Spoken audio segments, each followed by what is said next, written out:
ya guys. Jadi sekarang lagi diangkut ya teman-teman. Guys, kita udah di Terminal Kalideres. Ini adalah penampakan terminal di pagi hari ini. Yeay. Halo semuanya, kita sekarang udah di Transjakarta. Udah.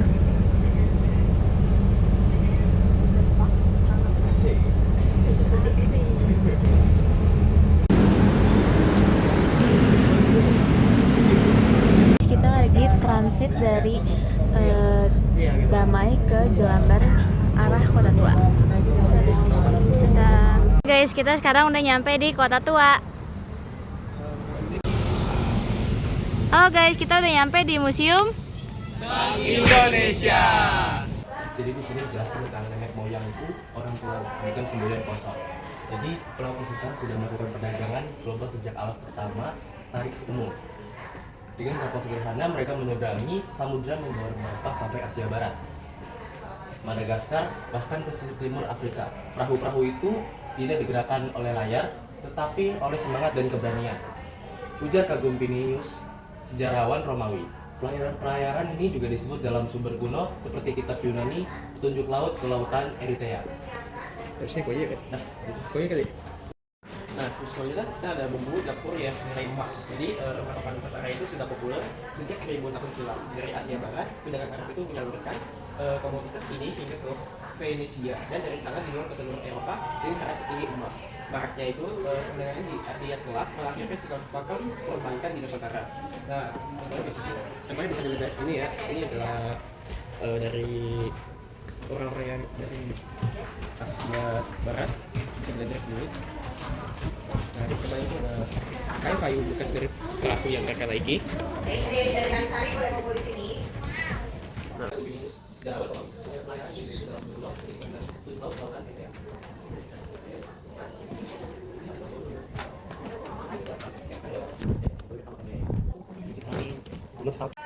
Sekarang kita sudah masuk ke sejarah Bank Syariah. Ya, di sini ada namanya Saman Budi. Ya, bisa dilihat ya dari sini dulu. Dari tahun 1905 sampai 2013 yang dimana mencari berkah melalui Bank Syariah. Terus kemudian periode sebelum Bank Syariah, periode 1905 sampai 1991. Ada benih bank tanpa bunga, ada munculnya titik terang. Jadi titik terang ini merupakan angin segar bagi Bank Syariah mulai bertiup pada akhir dasawarsa 80-an. Ada buku yang menjelaskan bagaimana Keren pakai sensor gini ya? perkembangan uang ya. Oke, jadi ini adalah ruang direksi. Jadi di salah satu ruang direksi kerja di Davos Bank atau DIB ini, Direktur J.F. Van Rossum dan T.H. Leitard pernah berkantor. Pada masa Bank Indonesia, fungsi ruang ini awalnya dipertahankan. Namun pada 1963, Gubernur BI dan jajaran direktur lainnya pindah ke gedung baru di Jalan MH Tamrin nomor 2 ke Jakarta Pusat.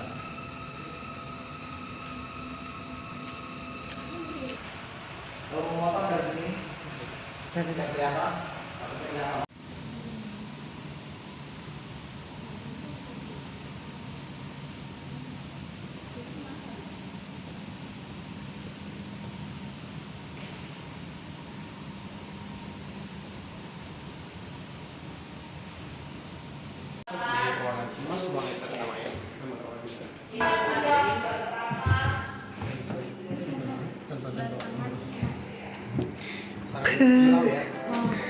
Sahabat Bumi, sesaat lagi di ruang emosi cinema akan diputarkan sebuah film berdurasi 16 menit tentang evolusi alat tukar dari masa ke masa. Kami persilakan untuk segera memasuki ruang emosi cinema di pasar arsitektur itu. Terima kasih dan selamat menyaksikan. The Fisher of Me. In a few minutes, the Universal Cinema Room will be showing a short movie about the evolution of currency from time to time. We invite Coba, visitors to enter the boleh. immersive world of Boleh. architecture, building masters. Thank you Boleh. and enjoy the movie. Boleh, ayo lah. Ini bukan dikeluarin, ini dilihat doang. Coba pegang. Oh, dilihat doang, dipegang. Enggak, harus dua tangan, kocak ini berat banget. Iya guys. sampai Wow, nih beratnya 13,5 kilo. Ini besar sekali, coba aku balikin.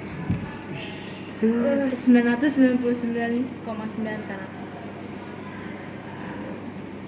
Oke, jadi lihat emas moneter Indonesia itu ada sempat melancong ke Australia dan Afrika Selatan.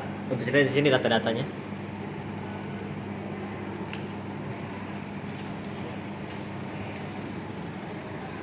kita lihat orang selanjutnya. Nah, ini bisa dilihat. Sini ke bawah ada uang kayaknya. Penggunaan uang. Ini adalah uangnya. Mesinnya bisa kita lihat di sebelah sini ya, yang tadi mesinnya yang dibuat untuk pengeluaran uang. Nah di sini bisa lihat untuk uang ya. Nah di atas itu ada uang kertas kertas sambung, itu 2000-an, terus di bawah yang 50.000 itu uang dalam lembaran besar. Nah di sini bisa kita lihat uang dari bahan uang logam, dari logam.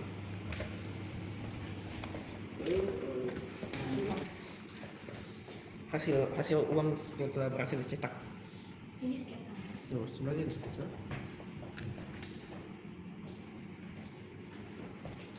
Di sini adalah uang pecahan 10.000. Ada proses pencetakan uang logam. Kasih lihat ya, coba ya. Ini sketsa dari uang logam ya. Nggak bisa. Sempurnanya itu apa sih namanya? Sabun. Cetakannya. Iya, jangan. Ini juga cetakannya. Ini tuh alat buat mencatat uangnya. Jadi ini tempat itu adalah jalur distribusi kantor depot kas. Sini bisa lihat jalurnya. Dekatan nggak ya? Iya, Pak, nggak apa-apa dekat tangan. Ini uang yang nggak layak. Bener. Ini uang yang nggak layak. Kalau uang logam parah banget sampai kayak hancur kayak gini. Coba di itu nggak bisa brightness-nya. Nggak bisa. Nggak bisa. Bisa. Ambil apa ya? Ini ada yang sobek, ada yang kenapa? Oh, terus ini dilakukan.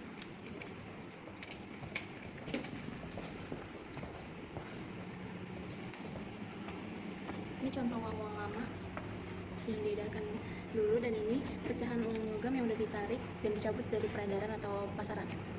Ini juga udah dicabut.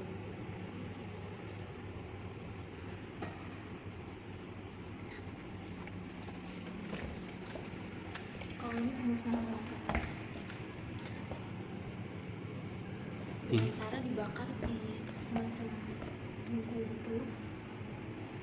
Dan ini cara pemusnahan uang logam.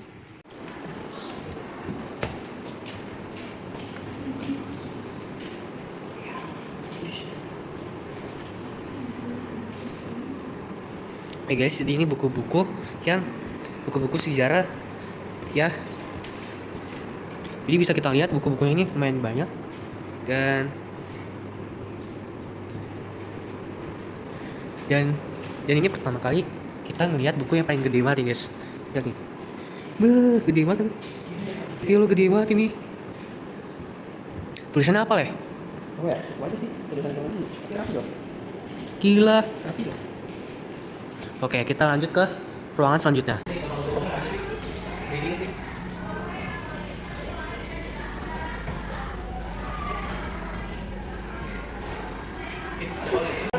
Sini adalah uang era kerajaan di Nusantara. Masa kejayaan kerajaan. Hindu-Buddha nih ada. Ya. Iya, Benar. kerajaan Hindu-Buddha. Kemudian nomor 2, tuliskanlah 10 koleksi benda yang terdapat di Museum Bank Indonesia beserta keterangan fungsi dan Ini 10 kewenangan ya? Mau berapa maunya? 5 aja, boleh. Coba nomor 1, apa yang kalian saya dulu deh. uang dulu ya? Uangnya tadi yang oli ya? Boleh ditulis nama benda, uang oli. Tulis uang oli. Apa tadi pertanyaan oli? Kok nggak tulis? Uang leak,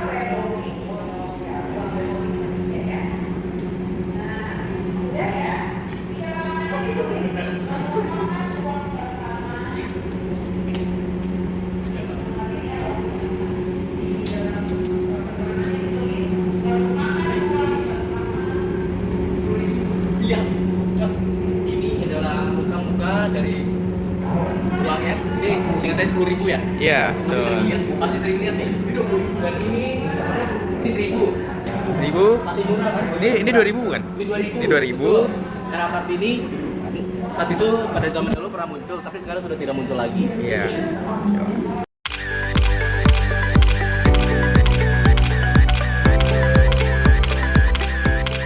Guys, sekarang kami sudah sampai rumah ya. Belum. Masih OTW. Masih OTW di sini, masih di jalan mana, Le? Di Arkadia. Ini kita habis dari gerbang tadi. Ya, ini thank you so much udah ikutin kami dari awal sampai akhir. See you next time.